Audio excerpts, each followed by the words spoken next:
Acone forecast. Let's do this. It feels like winter today. Only 45 this afternoon for Seattle. Scattered rain, maybe weak thunderstorms, small hail, graupel, heavy rain, and some downpours today. Minor coastal flooding out there this morning for Puget Sound, low-lying coastal communities. And then mountain snow happening out there this morning. Extra 2 to 4 inches through 10 o'clock this morning. Check washout conditions before you travel up over the passes. Temperatures limited below average. And again, it feels very wintry out there.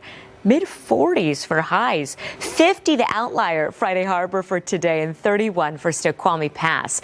Around the Pacific Northwest, western Washington and Oregon, lowland rain and mountain snow today. Some sun breaks out into central Washington, clouds otherwise for many spots in Idaho.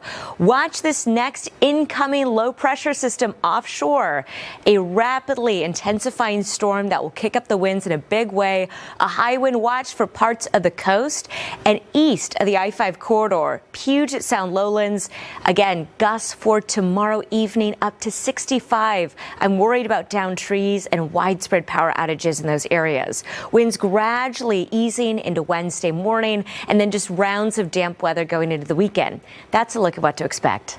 Believe it or not, the term bomb cyclone comes from a real meteorological term, bombogenesis. It describes a storm system that explodes in strength, specifically dropping by at least 24 millibars of pressure or more in the span of 24 hours. And this potent storm system tomorrow could do that and more. In fact, one of the weather models that we analyze expecting this storm to plunge by about 50 millibars or more between tonight and tomorrow.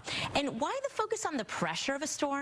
Well, the bigger the pressure difference in different weather systems, the stronger the winds can be. Think of a powerful vacuum that's sucking all of the surrounding air into it. So what does this mean for us here in the Pacific Northwest? We are forecasting very forceful, very damaging easterly, southeasterly winds to develop Tuesday evening. Air will come gushing through the gaps of the Cascade Mountains, rushing off the coast and getting sucked into this low pressure system in the ocean. It's spinning counterclockwise on Futurecast. It almost looks like a cinnamon roll. The good news is that the center of this low pressure system will remain offshore in the Pacific, but it will approach our region on Tuesday before gradually weakening on Wednesday and moving west. While a Category 1 hurricane is defined as having winds of at least 74 miles per hour, those are sustained winds and not gusts. So unless the forecast somehow rapidly changes, which we're not expecting at this point, it would not be accurate to describe this storm as having hurricane-force winds in our region. Still, if this forecast holds steady, it could bring incredibly damaging winds to parts of eastern Snohomish, King, and Pierce counties, along with the coast. That's a look at what to expect. I'll send it back to you.